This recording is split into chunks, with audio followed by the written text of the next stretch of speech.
Okay, good morning. So today we will continue with chapter 4, part 2. So yesterday we have covered the part 1 and we have learned some introduction to the second law of thermodynamics. Okay, chapter 4 will be covering second law of thermodynamics, uh, and it is quite, how to say, quite hard to understand unless you follow properly. So I encourage those who didn't attend yesterday to listen back to the video once I upload, and then you listen back to today's recording. Because if not, you will have some difficulty to flow to understand. So just to for the benefit of those who didn't attend yesterday, I just want to summarize what we have studied yesterday. So we have looked at a few terms such as source, such as sink, and also some of the uh, previous slides. Okay, so I just go through the previous slides. Uh,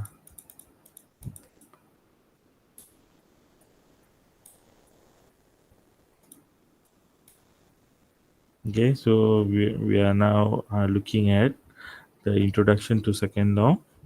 So second law is actually mentioning about two things. So the first thing is that energy will move from higher order to lower order. So meaning higher temperature will go to lower temperature by default, but it will never increase from lower temperature to higher temperature naturally. So it must be assisted. Okay, then we have learned about a reservoir. So thermal energy reservoir is a hypothetical body where it can store a large amount of thermal energy, okay, without affecting the surrounding, without releasing. Similar, the example that I gave yesterday is like power bank. So you are charging and keeping the electrical charge inside, and you can save. You can the reservoir will absorb as well as supply. So it will have two functions. Okay, so then we have look about source. So what is source? The reservoir that supplies. So I told you. So the reservoir will have two functions. One is to absorb. One more is to supply. So source meaning the reservoir that supplies. Sink is a reservoir that absorb. Okay, so similar like the sink in our house kitchen. So it will sink the water, okay, the dirty water or whatever things that we are putting, it will absorb. So the reservoir that absorb, we call it as a sink. Okay, then we have study about heat engines. Okay, so heat engines, it will convert um, okay, work to heat. Okay, maybe the shaft will turn and it will be generated, but the statement says that converting other forms of energy to work is not easy. Okay, it must have a special arrangement. Okay, so one of the arrangement is heat engine. We call it as a heat engine. So it will move from higher temperature. So you'll have heat engine at the middle. So the heat transfer will be transferring from higher temperature source, and a part of it will be converted to work, and some will be released to sink as a small portion of temperature. Okay, so second of thermodynamics, so it is mentioning about two things. So earlier I said uh, the thermal energy will move from higher order to lower order. So that is first thing about second law of thermodynamics. The second one is um, when there are no perfect system. Okay, meaning so similar like here. So let's say you are getting from the high temperature source 500 degrees Celsius. So it enters the heat engine. So it will the 500, let's say 500 joule. 500 joule will not be converted to 500. joule of work. So it must have a small fraction that will be considered as a loss. Okay, that is what we say here. They rejected the remaining waste heat. We call it as a waste heat. So maybe here 500 joule is entering. When you go out, it is maybe 480 joule. So 20 joule will be removed from the system by natural cause or because of some other conversions. So that is what the second statement of second law is mentioning. Okay, so we have seen about the example of force system. Okay, force system, um, for subsystem. Sorry, subsystem in a um, okay. So this is a steam power plant. Okay, steam power plant will have this. So we'll have a boiler. So boiler will be relating to energy source. Then we have a turbine. Then we have a condenser. We have a pump. So it will go in a circle in order to create um, heat to work conversion. Okay, so it will generate. Okay, so I just go just as an overview. So the much better explanation will be in the video of part one. Okay, so you can listen back. Okay, okay, so it's actually explaining about whatever things is happening in the power plant. Okay, and finally, we will know that this is a closed system, even though it has four subsystems. So, subsystem 1, subsystem 2, subsystem 3, and subsystem 4. But this is actually a closed system because no mass is going in and out of this old system. So, we consider it as a closed system. So, we know that in a closed system, the internal energy is zero. So internal the changes of internal energy, sorry. So changes of internal energy because nothing is going out of the system. So we can cancel it and we can rearrange in order to find thermal efficiency. Okay, thermal efficiency we have studied last week. We know different arrangement like turbine. It has its own thermal efficiency. Turbine and generator it will have its own efficiency. So normally what we will do, we will based on the system we will provide the equation. Okay, you don't need to derive the equation. Then from there we can see how much the thermal efficiency of the system. Okay, so thermal efficiency meaning so the fraction of heat input to output, okay, converted as output. Okay, so how much? So you are receiving heat input from your source. How much it is released to the system? Okay, it's converted as a work, and how much will be released uh, to the environment as a waste. Okay, so this is based on the previous system. Okay, so you are getting in and you are getting out. Okay, so it is entering and it is going out, and at the same time work is converted. Okay, work is done by the system. Okay, so this is what we have studied yesterday. So just as a revision. Okay, so we will continue with today's lecture.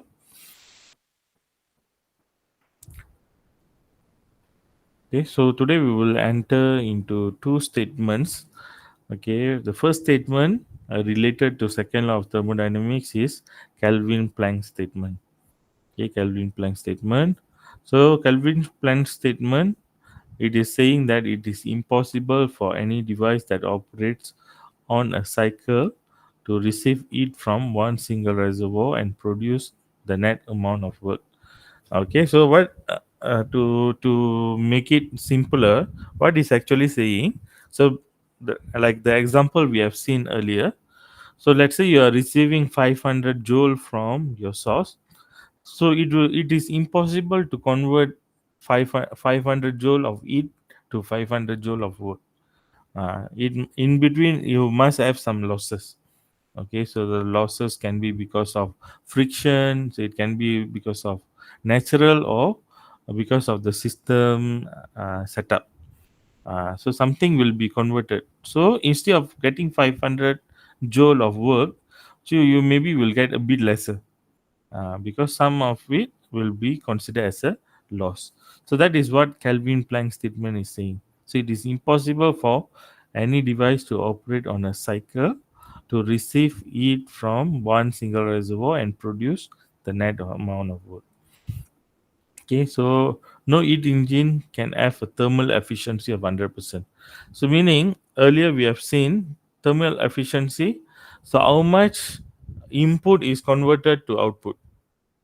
So based on this Kelvin Planck statement, we know that heat engine cannot generate 100% efficient. So it can be 99%, can be 95%, 90%. So it cannot achieve 100%. It's impossible. Okay, so it's impossible. Okay, so this situation cannot happen. So you are getting thermal energy reservoir, you are getting 100 kilowatt of power. So you have heat engine. So 100 kilowatt cannot be converted to 100 kilowatt without having a loss. So this is impossible. Okay, so for power plant to operate, the working fluid must exchange heat with the environment as well as furnace. Because you see the arrows here. So the arrows here is actually a working fluid. So it can be oil, it can be gas. So what depends on the system. So it will not only exchange heat with the environment or with the furnace. So furnace is the heat engine. So it is not only here; it will also have some losses shared with the environment. So that's why you will have value here for the loss, and this part, the work net will not be 100%. Okay, so that is on Calvin Planck statement. So then we have another system called refrigerators and also heat pump. Okay, so this is slightly different from heat engine. So earlier we have seen about heat engine. So now we will see about refrigerator. So refrigerator, we always will see in our house. Okay, we have fridge, a fridge in the house. So fridge is using this concept. So we will see how the refrigerator work. So we always see the refrigerator will receive the electrical power. So inside the fridge you will have a lot of things, uh, but if you see behind the refrigerator, you'll have a lot of components, small components. Okay, we will see what these components will do. Okay, so heat is transferred in the direction of decreasing temperature, that is from high temperature, medium to low temperature. So this is satisfying the second law. Okay, second law. So yeah, heat will always flow from high temperature to low temperature. So you cannot put a rock on a cliff, and when you push, it goes down and it goes up again. It will never happen. It only will goes down due to gravity. So similar. So it will move from high gradient to lower gradient. So it will never move from low to high naturally. Okay. So this heat transfer process occurs in nature without requiring any devices. So high to low will happen naturally, but low to high, it must be occurred with the help of device. Okay, the reverse process, however, cannot occur by itself. That is what is saying. Okay, so refrigerator, the transfer of heat from low temperature medium to a high temperature medium, and one requires refrigerator. Okay, earlier we have seen heat engine. So high temperature enter the heat engine, it will be converted to work, and also small fraction of uh, temperature. But refrigerator, what it will do, low temperature, it will convert into high temperature. So So it is possible because you have a working fluid inside. We call it as refrigerant. Okay, so even our aircon also will have refrigerant inside. So that is what we call as gas. So we always will say, oh, gas is finishing. So even refrigerator, after some time, you need to replace the gas. So maybe the modern refrigerator in the house, so maybe they have some different system, but it must use a working fluid, which normally will be a refrigerant. Okay, so the most frequently used refrigeration cycle is vapor compression refrigeration cycle, which involve four main component: a compressor. So you have a compressor, a condenser, expansion valve, and also evaporator. Okay, so all this will be in your fridge. Okay, the whatever size the fridge is, so all this will be behind the, okay, behind the fridge. So that is the reason why it can generate the cold environment inside for you to preserve your vegetable, the meat, or whatever things that you are keeping inside. So it can produce a very low temperature, okay, based on all these four subsystems. So you have four on these four subsystem. So similar concept in the air condition. Okay, the aircon in the house, it will have the same condition. Okay, we always will see the compressor and the condenser will be outside the house. Okay, in the small unit, outdoor unit, we call it as outdoor unit. So it will have a compressor. It will catch the environmental air. It will compress it. It will condense. Then it will send through the pipe to the aircon unit. So you will have the evaporator inside the house. So it will generate. It will exchange. It will give the cold air, and the hot air from the house, it will be entering the evaporator to be released. Okay, so that is how the air conditioning system works. Okay, so we'll see a little bit on each process.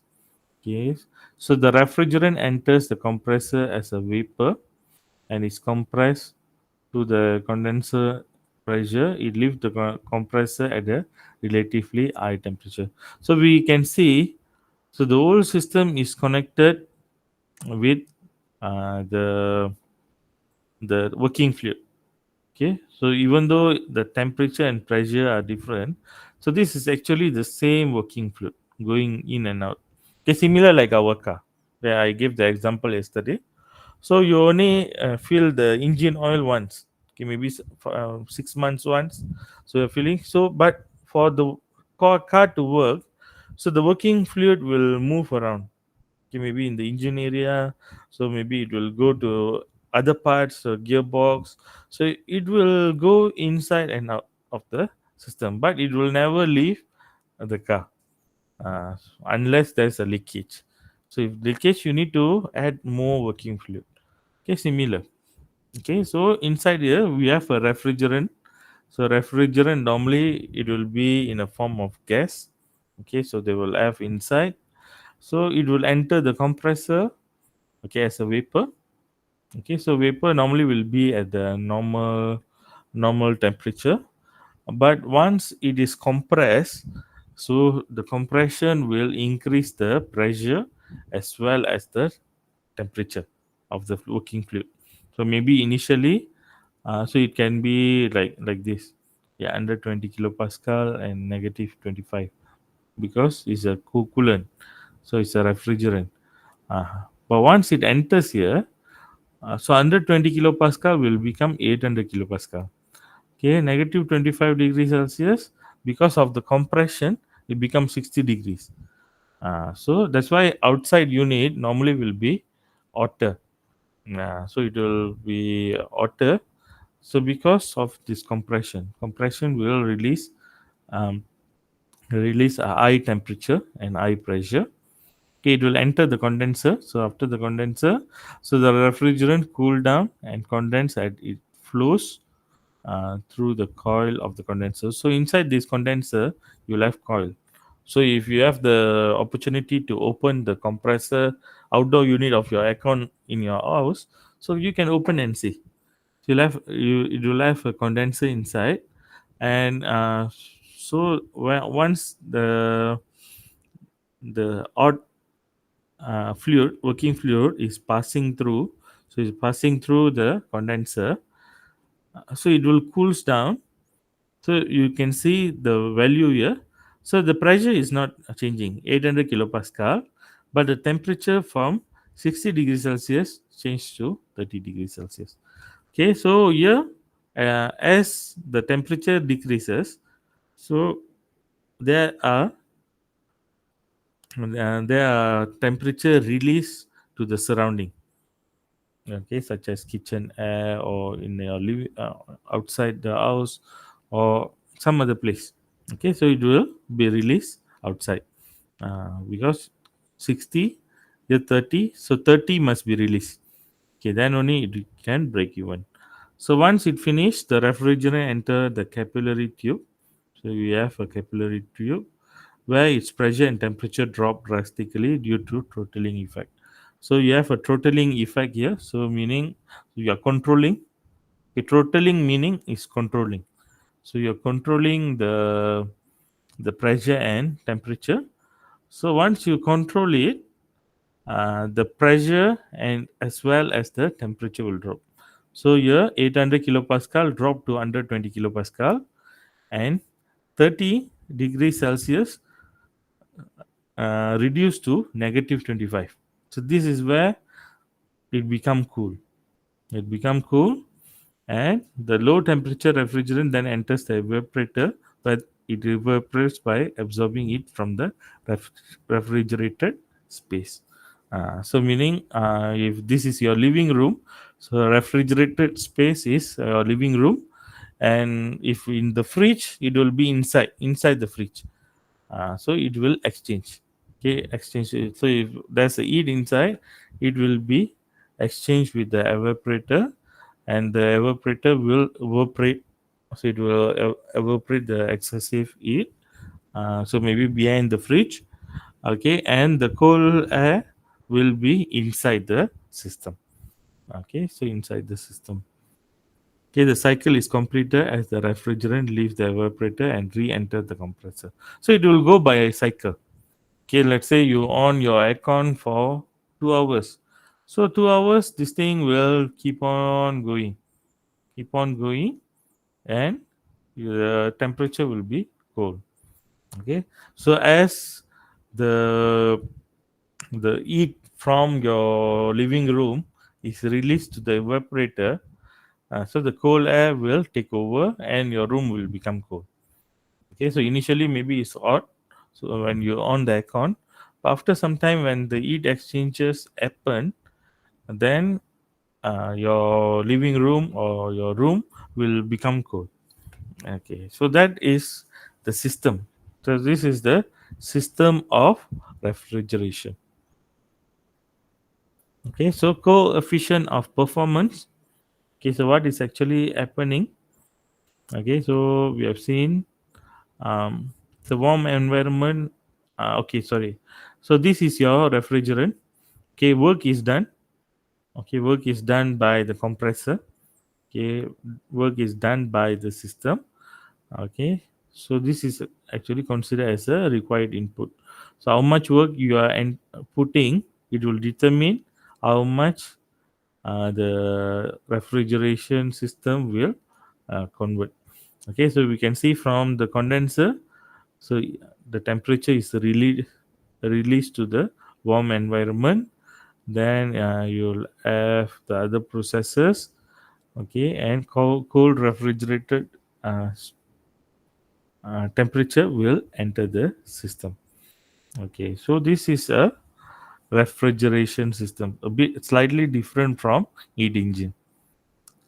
Okay, so I think I already explained all this. So QH is heat transfer with high temperature, and QL is heat transfer with low temperature. So it's here and here. and work net in is from your compressor. So the net work input.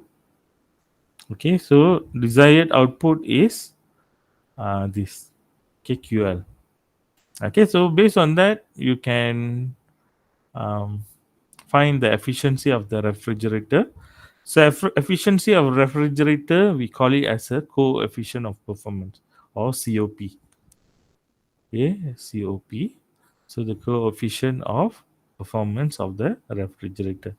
So how you can calculate? So desired output divide by required output. So desired output. So let's say you need 20 degrees Celsius, or let's say okay, 20 is quite high. So let's say from the refrigerator you need a minus 10 degrees Celsius. So that is your desired output. Okay, required input is from your compressor. So compressor, so desired output divided by required, yeah, desired output divided by required input. So you can get so desired output is QL divided by work net in. Okay, by applying this formula, you can calculate the efficiency of the refrigerator. Okay, and these are the energy conversion of energy principle. Okay, so we know work net in equals to QH minus QL. So you can replace it with this formula. So you can get QL over QH minus QL. So you can simplify, and you also can use this formula. Okay, all these formulas can be used to calculate the efficiency of the refrigerator. Okay, so then we have another concept called heat pump. Okay, heat pump is actually opposite of the air conditioning system, refrigeration system. So earlier we have seen about refrigeration. Heat pump is opposite. Okay, so in our country, in Malaysia, since it's a hot climate, so we have compressor outside the house. Okay, and we have the cooling unit inside, indoor unit inside, because we want cold air in our environment. But in a foreign country, in the overseas, so let's say maybe in US or Canada or Europe, so they have a cold climate, and they have 4 seasons. And winter season will be extremely cold. So that time they cannot on aircon. So it will increase the chillness of the room. So what they need to do? So they need to have a concept called heat pump, okay, to warm the indoor. Okay, warm the indoor so that you will feel comfortable. You won't feel cold. So this heat pump is actually opposite of refrigeration.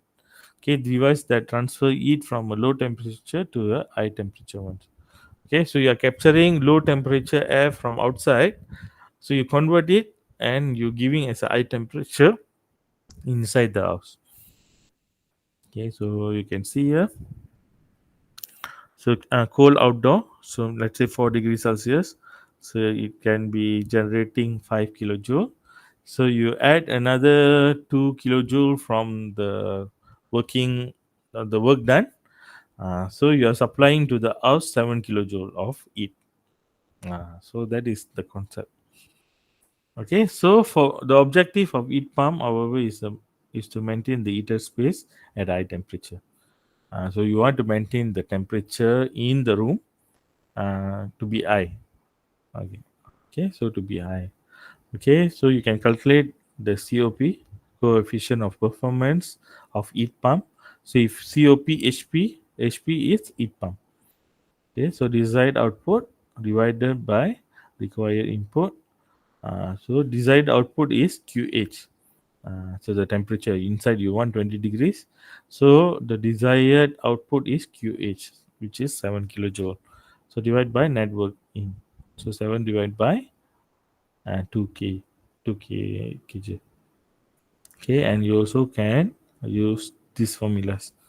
Okay, I just replace it with the formula earlier. Uh, so QH divided by QH minus QL. So you rearrange, you can get this formula. So comparison with refrigerator.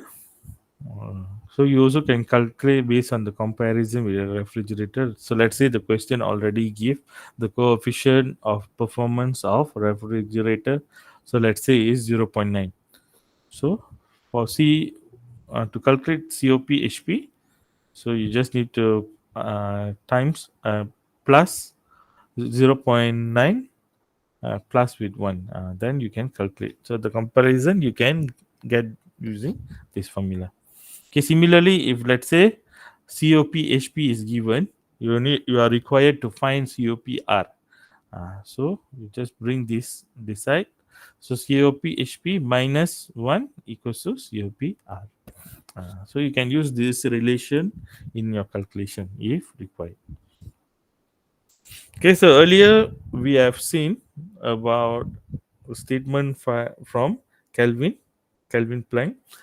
Now we have another statement. So there are two statements related to second law of thermodynamics. Okay, the first one is Kelvin Planck statement. Then now we have a Clausius statement. Okay, what is Clausius statement? It's saying it is impossible to construct a device that operates in a cycle and produce no effect other than the transfer of heat from the lower temperature body to a higher temperature body. So this is the statement. So I will explain in a simpler way. Okay, so the Clausius statement does not imply that a cycle device that transfer heat from cold medium to a warmer one is impossible to construct. Okay, so you can see simply redefine this statement. So it is saying it simply states that the refrigerator cannot operate unless its compressor is driven by an external power source, such as an electric motor. Okay, that's why we have our fridge. So the compressor cannot on by itself. So you need to have a external power source like electrical generator. So that's why what we normally will do. So electrical generation, so the electricity that we are paying in the house, so now is much lesser than whatever output that we want. Okay, so we will just sacrifice a little bit. We will pay the electricity bill, but we will use the electricity in order to power the compressor, so that you can store a lot of stuff. Because if you don't have the refrigeration system, all your vegetable, all your meat, your milk products or whatever, so will be spoiled. So it will give you more expenses. So to cover that, so we are just paying little bit to the electricity board TNB. So we are paying little bit. Okay, you give me electricity. I want to start my compressor so that this process can be initiated. So once it's initiated, so what it will do, the compressor will take over, the condenser will take over, so everything will be done, and the refrigeration can work. Okay, so that's why it simply says that so refrigerator cannot operate unless the compressor start and the compressor is driven by external power source. So that's why compressor always will be connected to power. Okay, even aircon you need to on the switch first. So refrigerator you need to on the switch first. Okay, so for the system to start. So that is what we are saying. Okay, normally in the aircon, so we will have inverter aircon nowadays. We have non-inverter aircon. So non-inverter aircon is like the old kind of aircon where the electronics inside uh, will will be like manual shut off. So once you off the power, so automatically so everything will be shut off. But we have an inverter type of aircon. So if you are using inverter type of aircon in your house, so make sure once you off the aircon, you just give a cooling time for the compressor to stop. So compressor to stop, maybe you only off the main switch after maybe 10 minutes. Okay, because the compressor will be still at work, and if you off the power immediately after you switch off your your power, your aircon, then what will happen? So the compressor will spoil. The compressor will spoil, or the electronics will spoil. So please make sure that you take this precaution. If your house you have, um, if you have the inverter type of aircon.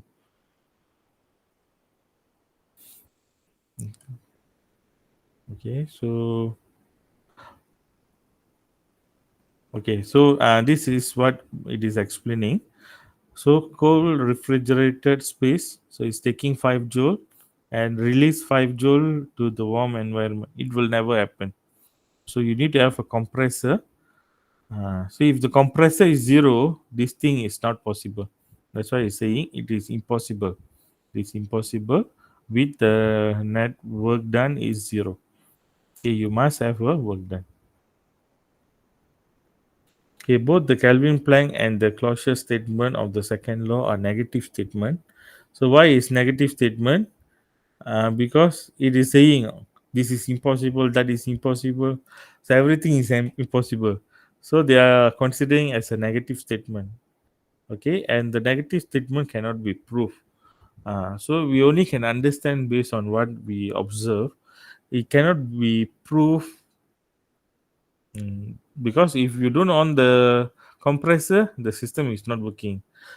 So solid proof is not there. It's based only from the observation. So the Kelvin Planck and the closure statements are equivalent to the consequences. So consequences meaning if you on, you will get this output. If you didn't on, you won't get. So that is consequences of something. And either statement can be used as an expression of the second law of thermodynamics. Okay, so we can use these two statements in order to define the second law of thermodynamics. So because we know second law of thermodynamic, we know the energy, thermal energy move from high order to low order, and there will be losses. There will be losses throughout the process, and it satisfy with the Kelvin Planck and closure statement. Any device that violates the Kelvin Planck statement also violate the closure statement, and vice versa. So both Kelvin Planck statement and closure statements are interrelated. Okay, so they are always have. So if a device doesn't fulfill the Kelvin Planck statement, it will not fulfill the closure statement also, and it can happen both ways. Okay, so I hope you can understand based on these two statements, Calvin Planck and also closure statement, how you can define second law of thermodynamics. Okay, so as I say yesterday, so there are four laws of thermodynamics that you need to know. First is zero law. Okay, we have studied before this about the thermometer. Okay, so the third body touches to the first and second body at the thermal equilibrium will have the same temperature. So that is zeroth law. First law of thermodynamics, we know that energy cannot be created or destroyed; it only can change form. And we have seen the second law of thermodynamics today. Okay, that the energy will move from high order to low order, and there will be always losses in the process. So there cannot be 100% efficiency. Okay, so we will look at one more term before we finish. Okay, so the term is a reversible and irreversible process. Okay, I think from the term itself, you know, irreversible means so it can go back to the original situation. Irreversible means it cannot go back. Okay, once the damage is done, so it cannot go back to the original state. Okay, so we will see one by one. So first we will see reversible process. What is a reversible process? A process that can be reversed without leaving any trace on the surrounding. So meaning when a process is happening, so you can backtrack. So you can go back to the original condition without without making any change to its surrounding. Okay, so for example, frictionless pendulum. So you are pushing the side. So pendulum, it will go swing. Okay, at the path. So when you are releasing the pendulum, so it will go to one position. It will reach a equilibrium here, so it will stop. Then, because of gravity, it will go again. So this is a reversible process. Then we have seen about quasi-equilibrium expansion and compression of gas. So quasi means it's almost slow, almost slow.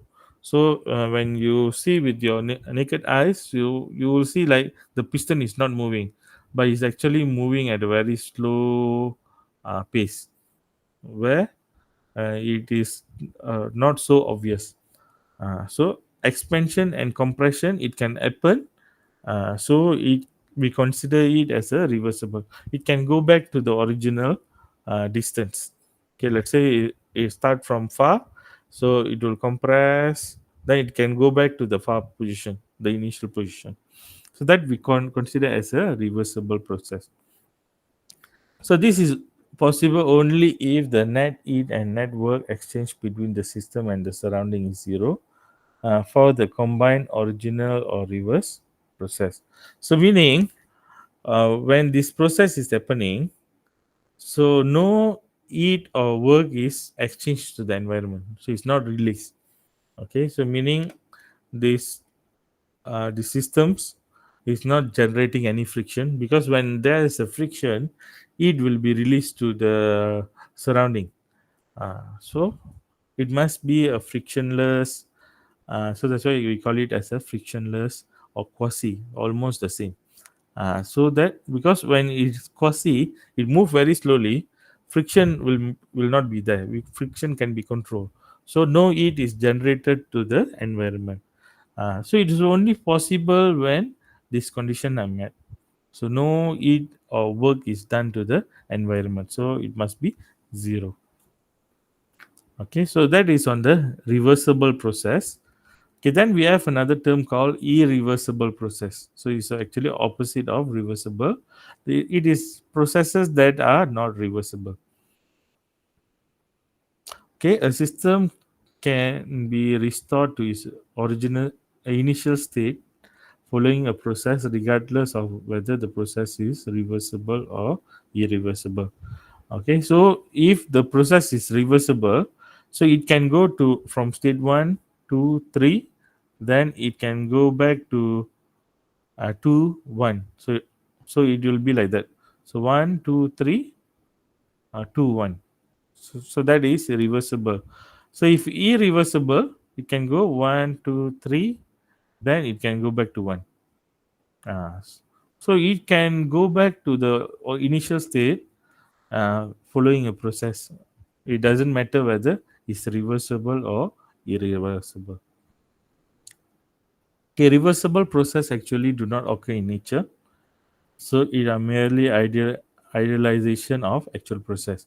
So reversible process normally it's not happening in the nature, because nature, we always know, one energy will be converted to another energy, so there will be no 100% efficiency. So we already know earlier. um, but for the engineers to do calculations, so sometime we will consider it as a reversible process. That's why we call it as a idealization. So we just idealize, we only like think, we only assume that this is almost like the or the actual process. So reversible processes can be approximated by actual devices, but they cannot can never be achieved. Okay, so there will be somewhere some losses. Okay, some, because it's very hard to achieve that achieve that. So even this frictionless pendulum, so there might be still some friction there, because of the pendulum with the surrounding air. So let's say there's a wind, so there will be certain frictions that you can control the pendulum, but you cannot control the wind. Even though you close the window, you close the door, so there will be somehow something will come and disturb. And because of the disturbance, some of the energy will be lost. Okay. So two reasons for reversible process. Why engineers prefer a reversible process? So they are easy to analyze, especially we want to do some analysis. So it's easy to analyze since the system passes through a series of equilibrium state. So during reversible process, so this slow reversible process. So let's say you are expanding. So you have a system where it expand like water dam. So maybe it's expandable. So when it expand and when it compress, so it can be slow, and it's easier for you to analyze when it's slow compared to a fast, irreversible process. So if fast, so you need to take into consideration like this is purely on potential energy. So you can just apply a potential energy calculation to calculate. But if it's moving in fast rate, so you need to calculate potential energy as well as kinetic energy. So a lot of calculation, it will complicate a lot of things. So that's why. So this is not really preferred. Then we have they serve as an idealized model to which actual process can be compared. So you have a comparison. So idealized model meaning, so it is like a benchmark. So you have something to focus on when you see the actual process. So when the actual process happen, you can understand from the idealized model, oh, this is happening because there's some changes in this element. So you can have a comparison rather than you straight away see the actual process and you also cracking your head. "Oh, I don't understand what is actually happening." So idealized model will help you to understand the situation better. Okay, so reversible process can be viewed as a theoretical limits for the corresponding irreversible one. Okay, so it can be theoretical limit meaning, so it can be like a benchmark. Okay, it can be something for you to compare to. Okay, the concept of reversible process lead to a definition of second law efficiency for actual processor, which is the degree of approximation to the corresponding reversible process. So what is saying? The concept of reversible. Okay, reversible. So it can lead to the second law efficiency, meaning it can be used to improve the second law achievement. So because second law, we know first law is important, but without the second law, it will not happen. Okay, a process cannot happen. So whether the second law is achieved or not, we can compare it with the concept of reversible. Okay, so irreversibility, the factor that cause a process to be irreversible are called irreversibility. So that's a term called irreversibilities. So process to be irreversible. Okay, so a lot of things can cause irreversibility. Can be a friction, unrestrained expansion, okay, mixing of two fluid. So heat transfer across a finite temperature difference, so electrical resistance, inelastic deformation of solid, and chemical reactions. So these are some of the factors that will cause irreversibility. Okay, so like here, so you have a friction between the piston and also the body. So because of that, it will stop uh, the piston from reversible. So maybe if the condition is like that, then you can have a kind of soda. Okay, so high temperature will go inside. So let's say the surrounding is 20. So here is 5. So 20 will enter to 5 and make it 20. But it cannot happen the other way. So it's impossible heat transfer process. Same with fast and fast fast compression and also expansion of a piston. Okay, so last slide for today. So it internally and externally reversible process. Okay, so earlier we have seen a reversible process. Um, then we saw the irreversible process, which cannot reverse. But a reversible process can be divided into another two. We call internally reversible and externally reversible. Okay, so what is internally reversible? A process if no irreversibility occurs within the boundary of the system during the process. Okay, so no is negative, ir also negative. So we can just read a process if reversibility occurs within the boundaries of a system during the process. So what will happen?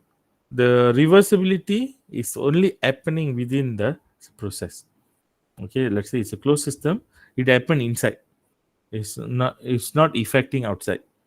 So that is what we call as a internally reversible system process. During an internally reversible process, a system proceeds through a series of equilibrium state, and when the process is reversed, the system passes through exactly the same equilibrium state while returning to its initial state. So that is the part of the forward and reverse process coincide for an internally reversible process. So meaning earlier I say, so you have state 1, state 2, state 3, state 4.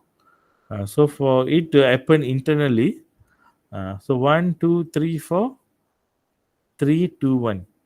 So it happening internally. So it's not obvious outside. So the quasi-equilibrium process is an example of internally reversible process. So because we know quasi-equilibrium process in a piston, it happen very slowly. Uh, so it will go from point 1 to point 2, point 3, point 4.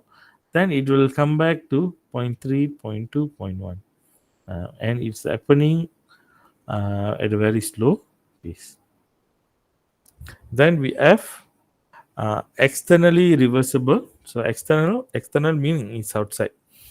A process if reversibility occurs outside the system boundaries during the process.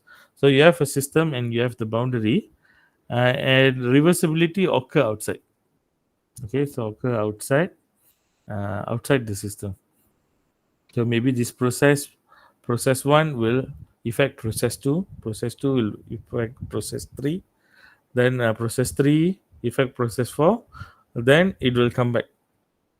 Process 3, process 2, process 1, then it is considered as a externally reversible. So internally is happen inside, externally it is affecting the other process. So that is the meaning.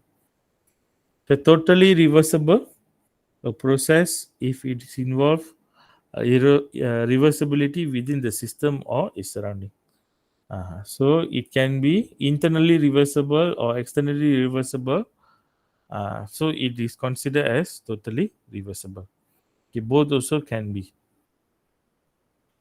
Okay, both also are considered totally reversible. So it doesn't matter is internally or externally. Okay, so I think I have concluded today's lecture. So any question about today's subject? No, that's it. Okay, so if no, please hold on.